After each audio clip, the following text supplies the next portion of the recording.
Good morning, my dear students. Today we would like to enter into new module, that is fourth module. Fourth module consists of three areas. First one, development of developmental financial institution, mutual fund, provident fund, pension fund, PFRD, insurance companies, and IRDA. Today we would like to start our lesson with development financial institutions. We know financial institutions, and these institutions are required to the economic development of a country. As we know, it's discussed in our previous classes. So these institutions not only provide financial assistance to the industrial undertaking, but also helping in creating infrastructural facilities also. So these institutions undertake entrepreneurial role also. We are all observed all these things.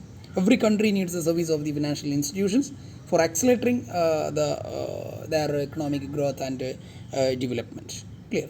So let us see what is the role of financial institutions. We know financial institutions provide means and a mechanism of transferring resources from have to have nots. Commercial banks and investment institutions mobilize savings of people and channelize them into a productive uses. It acts as a link between haves and have nots. Clear. Economic development of a country needs sufficient financial resources and infrastructural facilities, etc., etc. All these are supported and facilitated by these financial institutions. Let us see. It's provide all means and types of assistance in order to ensure the speedy and stable economic development. Let us see first one, that provide funds. Not proving, it's providing. Please read it as providing.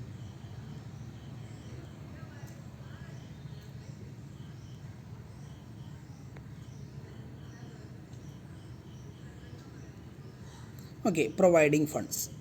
So providing fund means these financial institutions, the underdeveloped countries have low level of capital formations. As we know, these low income people are not able to save sufficient funds which are needed for setting up new units and also for expansion or diversification or modernization, etc., etc.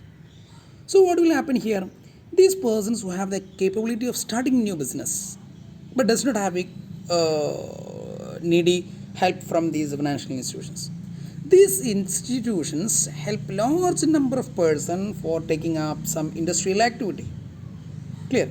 Financial institutions have a large investable funds which are used for productive purposes. They provide fund for these section of the people. Clear. The next one, that is infrastructural facilities.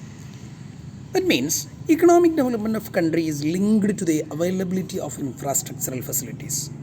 We know, we are always observing that how far their infrastructural developments are there.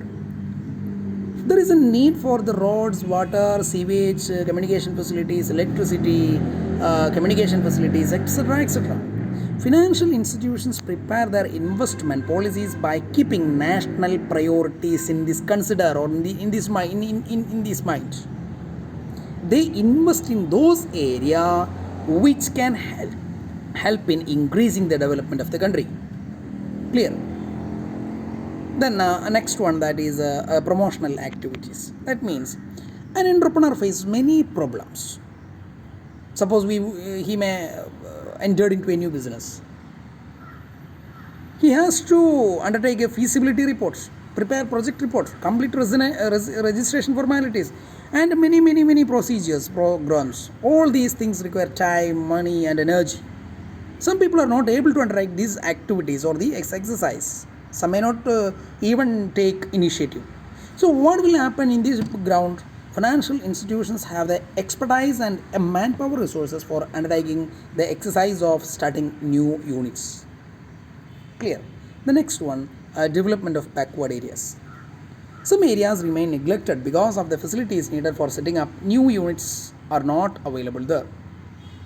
In Kerala also, some of the districts are declared as a backward area.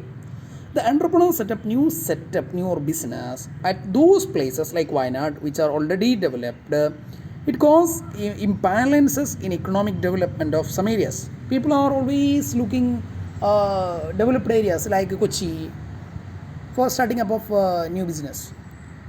So what will happen? This may create imbalances in economic development.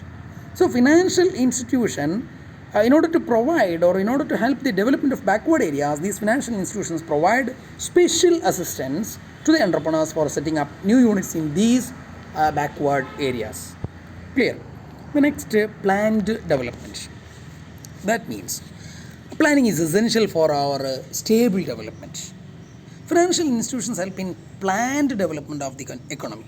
Different institutions earmark their spheres of activities so that every business activities is helped.